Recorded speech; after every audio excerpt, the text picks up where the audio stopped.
Hello students, NCERT physics class 12th में आप सभी का स्वागत है। जैसा कि आप सभी जानते हैं कि हम लोग अध्याय 5 चुंबकत्व एवं द्रव्य का इंट्रो वीडियो देख चुके हैं। उसके अंतर्गत हमने देखा था कि इस अध्याय में कौन कौन से टॉपिक हैं जिनको हम कवर करेंगे। उसी श्रृंखला को आगे बढ़ाते हुए आज हम पहला टॉपिक स्टार्ट करेंगे, जिसके अंतर्गत हम चुंबक क्या है इसके बारे में पढ़ेंगे, चुंबक के प्रकार कितने हैं और साथ ही साथ चुंबक में कौन कौन से गुण होते हैं। इन सभी चीज़ों को आज हम देखेंगे। तो आइए स्टार्ट करते हैं और सबसे पहले हम चुंबक को ही समझ लेते हैं। चुंबक के बारे में ऐसा कहा जाता है कि 2,500 से 3,000 साल पहले लोग मानते थे कि एक इस तरीके का पत्थर होता है जो लोहे के छोटे छोटे टुकड़ों को आकर्षित करने की क्षमता रखता है। और इसके बारे में कई पुरानी अलग अलग तरीके की कहानियाँ भी हैं। तो हम लोग हिस्ट्री में ज़्यादा नहीं जाएंगे कि किस तरीके की कहानियाँ हैं, कि कोई वहाँ पे जूते में वो पत्थर चिपक जाता था या जूतों में लगी जो कीलें होती हैं उनमें चिपक जाता था। अलग अलग प्रकार की कहानियाँ हैं, लेकिन उन सभी का जो सार है वो केवल एक ही होगा कि जो पत्थर है वो लोहे के छोटे छोटे टुकड़ों को आकर्षित करता था। अब इस पत्थर को क्या कहते थे, इस पत्थर को फिर उसके बाद जब प्रयोग हुए तो ये जो पत्थर है ये आयरन का ही ऑक्साइड निकला। तो इसका जो फॉर्मूला था वो था Fe3O4। तो आप देख सकते हैं कि आयरन का ही ऑक्साइड है और इसे हमने नाम दिया मैग्नेटाइट। मैग्नेटाइट। तो ये जो है पत्थर ये किसका होता है, ये आयरन का ही ऑक्साइड होता है और ये मैग्नेटाइट कहलाता है। और यही जो पत्थर है ये क्या करता है, लोहे के छोटे छोटे टुकड़ों को आकर्षित करता है। तो यहाँ पे बात हो गई कि चुंबक जो है, चुंबक क्या है। चुंबक की अगर बेसिक सी परिभाषा पूछी जाए तो चुंबक असल में मैग्नेटाइट है और ये क्या करता है, ये लोहे के टुकड़ों को आकर्षित करता है। अब धीरे धीरे और आगे प्रयोग किए गए तो पता चला कि ये लोहे के अतिरिक्त यहाँ पे निकिल और कोबाल्ट को भी जो है आकर्षित करने की क्षमता रखता है। तो यहाँ पे चुंबक की जो डेफिनेशन बन गई कि चुंबक क्या है। चुंबक ऐसा पदार्थ है जो लोहा, कोबाल्ट और निकेल तीनों को क्या करता है, आकर्षित करता है। मुख्य रूप से लोहे को, उसके बाद निकेल को, उसके बाद कोबाल्ट को। तो इनको जो आकर्षित करता है पदार्थ उसे हम क्या कहने लगे, उसे हम चुंबक कहने लगे, क्योंकि ये सभी उससे चिपक जाते थे। तो इसलिए उसी आधार पर नाम रखा गया चुंबक। अब हमें इस चुंबक का जो है प्रयोग करना था, यानी कि अलग अलग जगह पर हमें इस चुंबक का प्रयोग करना था। तो क्या होता है कि ये जो पत्थर होता है ये बेडोल होता है, यानी कि इसकी कोई भी निश्चित आकृति नहीं होती, इसका निश्चित शेप नहीं होता। तो हमने क्या किया कि इसको निश्चित शेप के रूप में बनाना चाहा। तो हमने इन्हीं यानी कि आयरन, निकिल और कोबाल्ट से ही हमने निश्चित शेप वाले चुंबक बनाए। तो वो इस तरीके से होते हैं, जिन्हें हम दंड चुंबक भी कह सकते हैं। तो ये निश्चित शेप वाले होते हैं। इन्हें हम बनाते हैं किसकी सहायता से, आयरन, निकिल और कोबाल्ट की सहायता से। और ये प्रकृति में पाए जाते हैं। तो जो प्रकृति में पाए जाते हैं उन्हें हम कहते हैं प्राकृतिक चुंबक, और जिन्हें मानव द्वारा निर्मित किया जाता है उन्हें कहते हैं कृत्रिम चुंबक। और चुंबक की जो खास विशेषता होती है कि अगर हम इसे स्वतंत्रता पूर्वक लटकाएं, यानी कि किसी रस्सी से बांधकर इसे हवा में लटकाएं, तो ये सदैव उत्तर दक्षिण दिशा में ठहरता है। उत्तर दक्षिण दिशा में ठहरता है। तो इसलिए हम इसे, इसके जो ध्रुव होते हैं उसे हम नॉर्थ पोल और साउथ पोल कहते हैं। अब थोड़ी देर बाद आपको पता चलेगा ध्रुव क्या है।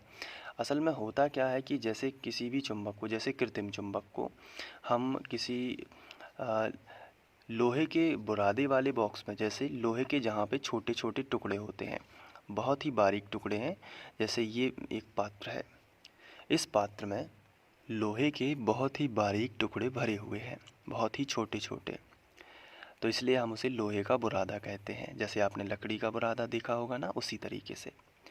अब उसमें यदि हम चुंबक को डाल दें तो चुंबक चूँकि लोहे को आकर्षित करती है, इसलिए यहाँ पे देखा जाए तो इसको जैसे चुंबक यहाँ पे डाली है, अब चुंबक को हम फिर बाहर निकाल लेते हैं लोहे चिपकने के बाद।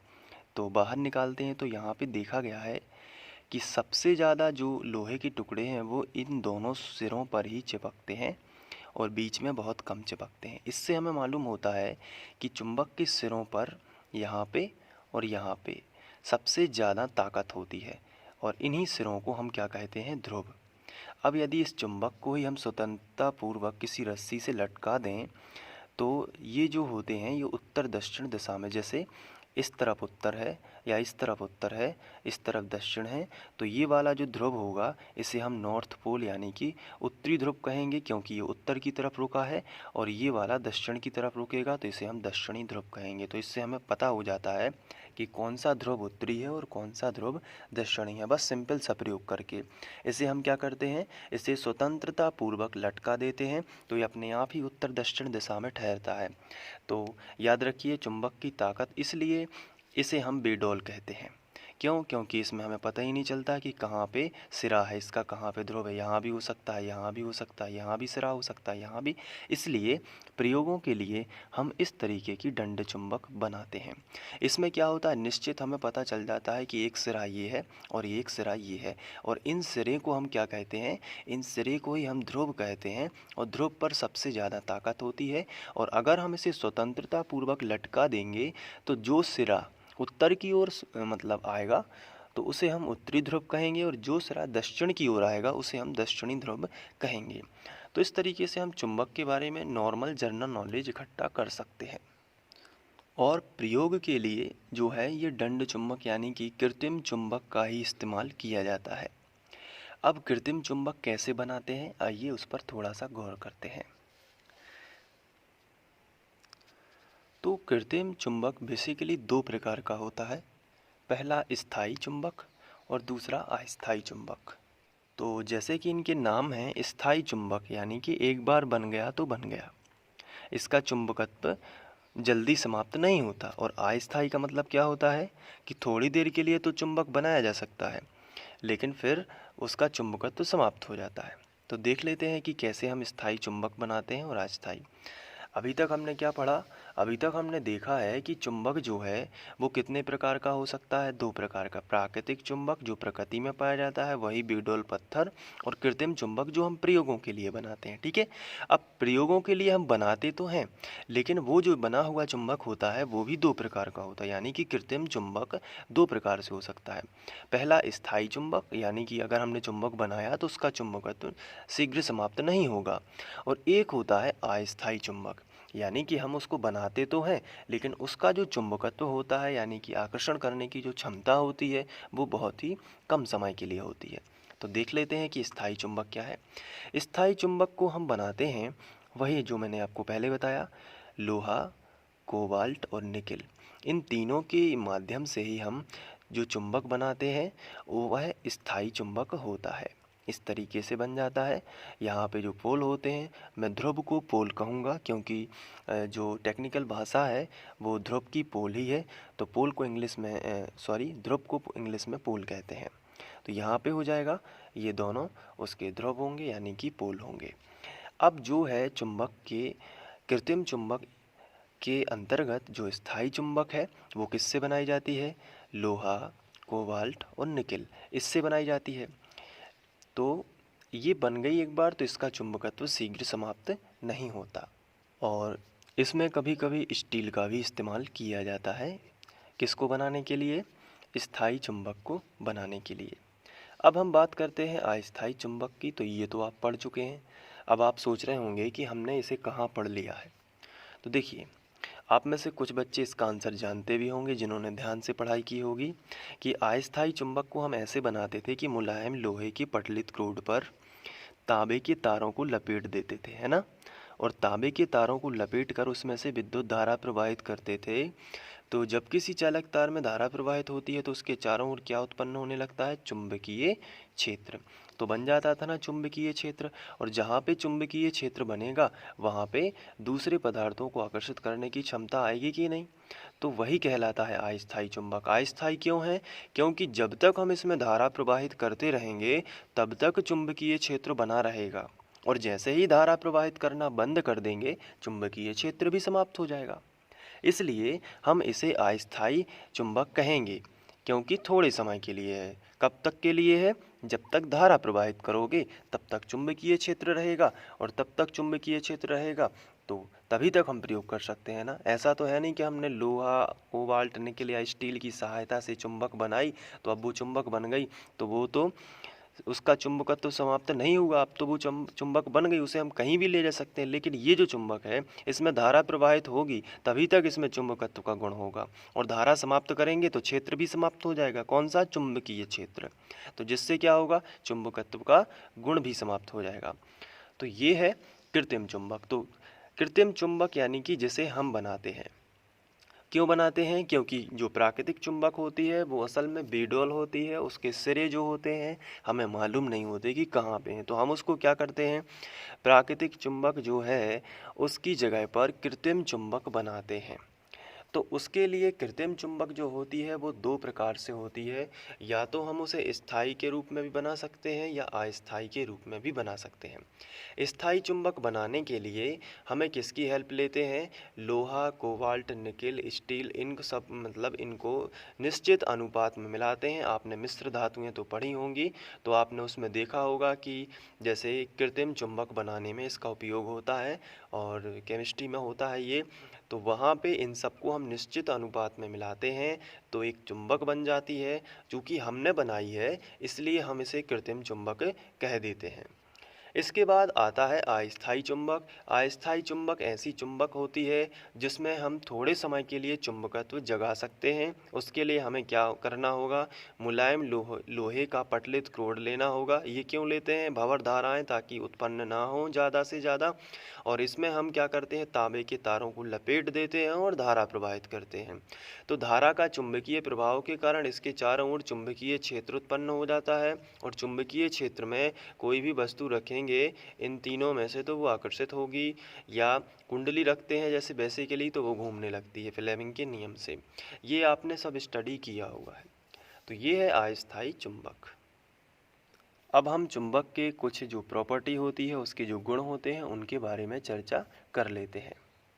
तो सबसे पहला गुण तो ये है कि चुंबक चुंबकीय पदार्थों को आकर्षित करता है, जैसे कि लोहा, कोबाल्ट, निकेल। और इसकी सबसे ज़्यादा ताकत कहाँ पे होती है? तो इसकी सबसे ज़्यादा ताकत होती है इसके यहाँ पे ध्रुवों पर।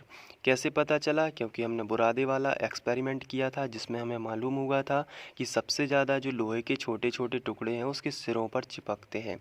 तो इससे क्या मालूम हुआ? इससे मालूम हुआ कि इन सिरों पर सबसे ज़्यादा ताकत होती है, और इसे ही हम ध्रुव या पोल कहते हैं। ठीक है, तो ये हम आज से ध्यान रखेंगे। सबसे ज़्यादा ताकत कहाँ होती है? ध्रुव में। और हमें मालूम कैसे चलता है कि कौन सा नॉर्थ पोल है, कौन सा साउथ पोल है? तो बस करना क्या है आपको, इसे हवा में लटका देना है रस्सी के माध्यम से। तो ये घूमेगा और घूमते घूमते घूमते अपने आप ही रुकेगा। तो ये हमेशा उत्तर दक्षिण दिशा में रुकता है। अब उत्तर दक्षिण दिशा में रुकता है तो जिस तरफ उत्तर होगा वहाँ पे नॉर्थ पोल हो जाएगा, और जिस तरफ दक्षिण होगा वहाँ पे साउथ पोल हो जाएगा। तो पहली प्रॉपर्टी है यह चुंबकीय पदार्थों को आकर्षित करती है। क्या? चुंबक। अब दूसरा गुण ये भी हो सकता है कि इसे स्वतंत्रता पूर्वक लटका दें तो ये हमेशा उत्तर दक्षिण दिशा में ठहरती है। तो बिल्कुल सही बात है, उत्तर दक्षिण दिशा में ठहरेगी, इसलिए हम इसका गुण इसे मान सकते हैं। तो इसे स्वतंत्रता पूर्वक लटका दें तो ये सदैव उत्तर दक्षिण दिशा में ठहरती है। ये दूसरा गुण हो गया। इसके बाद तीसरा गुण क्या होगा? तीसरा गुण आवेश की जैसे ही होता है, उसके बारे में थोड़ा समझ लेते हैं। जैसे यहाँ पे एक चुंबक रखी हुई है जिसका ये नॉर्थ पोल है और ये साउथ पोल है, और यहाँ पे एक चुंबक रखी हुई है जिसका ये नॉर्थ पोल है और ये साउथ पोल है। अब यदि हम यहाँ पे दोनों चुंबक को इस तरीके से लेकर आते हैं जहाँ पे ये नॉर्थ ये साउथ, और इसको भी हमने इसी के पास रखा, और ये नॉर्थ और ये साउथ, तो यहाँ पे आप देख रहे हैं कि दोनों के नॉर्थ जो हैं उनको यदि हम पास पास लाते हैं तो ये भी नॉर्थ है और ये भी नॉर्थ है, यानी कि ये भी उत्तरी ध्रुव है और ये भी उत्तरी ध्रुव है। तो ये दोनों एक दूसरे को प्रतिकर्षित करेंगे, यानी कि ये वाला इसको धक्का देगा इस डायरेक्शन में और ये वाला इसको धक्का देगा इस डायरेक्शन में। इसलिए ये जो चुंबक हैं ये दूर दूर हट जाएंगी। जैसे प्लस प्लस आवेश एक दूसरे को प्रतिकर्षित करते थे ना, उसी तरीके से ये जो चुंबक है ये भी एक दूसरे को क्या कर रही हैं, प्रतिकर्षित। क्यों? क्योंकि इनके समान जो ध्रुव हैं उनको पास पास लाया जा रहा है। इसलिए आपको याद रखना है, इसका उल्टा भी हो सकता है। यदि मान के चलिए हम एस एस को पास पास लाएं तो वो भी एक दूसरे को क्या करेंगे, प्रतिकर्षित करेंगे। तो इस तरीके से हम समझ सकते हैं कि सजातीय जो ध्रुव होते हैं, सजातीय मतलब समान ध्रुव, वो एक दूसरे को क्या करते हैं, प्रतिकर्षित करते हैं, जबकि विजातीय ध्रुव एक दूसरे को क्या करते हैं, आकर्षित। वो इस तरीके से होगा जैसे यहाँ पे नॉर्थ पोल है, साउथ पोल है, लेकिन इस चुंबक को हमने इस तरीके से रखा कि यहाँ पे साउथ होगा और यहाँ पे नॉर्थ। तो एन व एस ये एक दूसरे को क्या कर लेंगे, आकर्षित। ये चुंबक यहाँ खिसक के आ जाएगा, ये चुंबक यहाँ तक कि चिपक भी सकते हैं। तो ये जो है ये आकर्षण है। लेकिन क्यों हुआ? क्योंकि ये अलग अलग हैं यानी कि विजातीय हैं, ये समान हैं यानी कि सजातीय हैं। तो चुंबक की एक और प्रॉपर्टी हो गई कि जो चुंबक के ध्रुव होते हैं यानी सजातीय ध्रुव एक दूसरे को प्रतिकर्षित करते हैं, जबकि विजातीय ध्रुव एक दूसरे को आकर्षित करते हैं। तो ये हम लिख सकते हैं। तो ये ठीक उसी तरीके से है जैसे समान आवेश एक दूसरे को प्रतिकर्षित कर रहे थे और विपरीत आवेश एक दूसरे को आकर्षित कर रहे थे, उसी तरीके से इसे भी। लेकिन ये क्यों करते हैं प्रतिकर्षित आकर्षित, इसके बारे में आपको आने वाले लेक्चर में मालूम हो जाएगा, जहां हम चुंबकीय बल रेखाओं के बारे में पढ़ेंगे। तो अभी फ़िलहाल इतना याद रखिए कि सजातीय आवेश एक दूसरे को धक्का देते हैं यानी कि प्रतिकर्षित कर देते हैं, और विजातीय आवेश एक दूसरे को आकर्षित करते हैं। इसके बाद अगला जो प्रॉपर्टी है वो इस तरीके से होगी कि जैसे कोई चुंबक है, यहाँ पे हमने इस तरीके से चुंबक रखी और इसके पास यदि हम नर्म लोहे की कोई भी छड़ लेकर आते हैं तो जब तक ये इसके पास में रहेगी तब तक इसमें चुंबक का गुण आ जाएगा, और जैसे ही इसे दूर हटा लेंगे तो चुंबकत्व का गुण समाप्त हो जाएगा। तो इसे हम कह सकते हैं चुंबकीय प्रेरण। तो ये भी चुंबक की प्रॉपर्टी होती है कि अगर चुंबक के पास कोई नर्म लोहे की छड़ रखते हैं तो उसके पास भी अस्थायी रूप से यानी कि थोड़े समय के लिए चुंबक का गुण आ जाता है, वो होता है चुंबकीय प्रेरण। और इसमें होता क्या है कि जो पास वाला इस तरफ वाला जो तल है वो विजातीय, जैसे नॉर्थ है तो ये साउथ पोल की तरह काम करेगा, और इस तरफ वाला जो तल है वो नॉर्थ पोल की तरफ कार्य करेगा। वो जैसा आवेश में हमने समझा था उसी तरीके से है।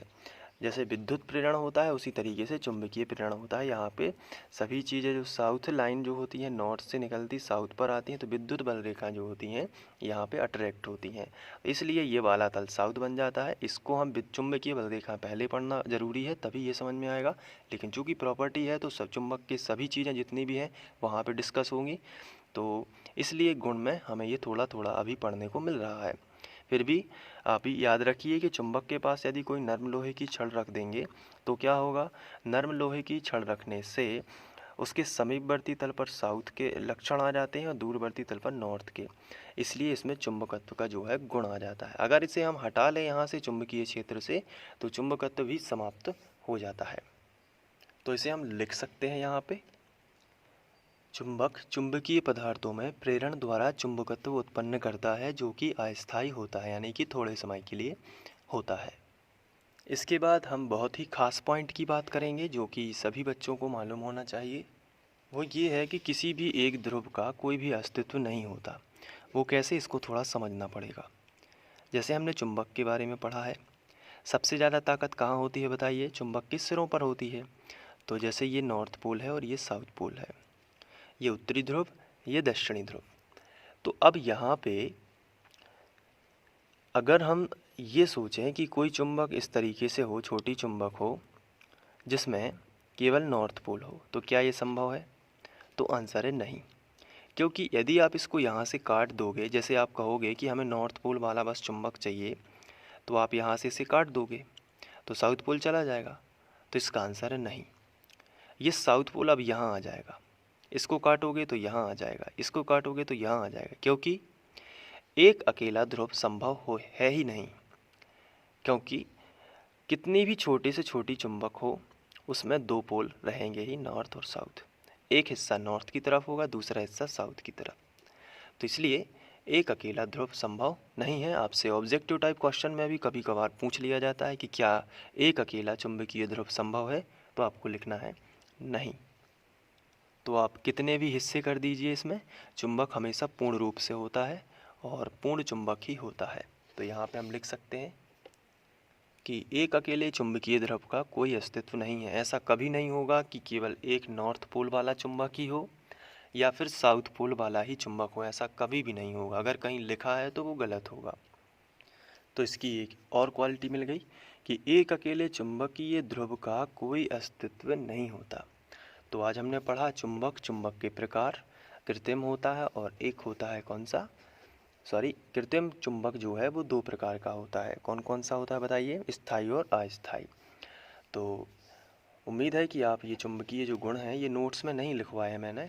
तो आपको क्या करना है, इनके बारे में थोड़ा सा वीडियो को पॉज करके या स्क्रीनशॉट लेके इसे भी अपनी नोट्स में नोट कर लेना है, या फिर आप इनको याद भी कर सकते हैं। जनरल नॉलेज का क्वेश्चन है, जितना भी ये पूरा टॉपिक एक हिसाब से कहा जाए तो नॉर्मल पता होना चाहिए, तभी हम इस अध्याय को अच्छे से समझ सकते हैं। इसके बाद हम दंड चुंबक जो हम बार बार बना लेते हैं ये वाली, इसे हम स्टडी करेंगे कि ये जो है इसमें चुंबकीय बल रेखाएं किस तरीके से चलती हैं। तो छड़ चुंबक या दंड चुंबक कुछ भी कह लीजिए, उसके बारे में स्टडी करेंगे। आप वीडियो को पॉज करके इसे नोट कर सकते हैं, ये और यहाँ पे। तो चुंबक, जितने भी जो चुंबक की क्वालिटी हैं वो आपको मालूम होनी चाहिए। तो मिलते हैं नेक्स्ट वीडियो में। Thank you.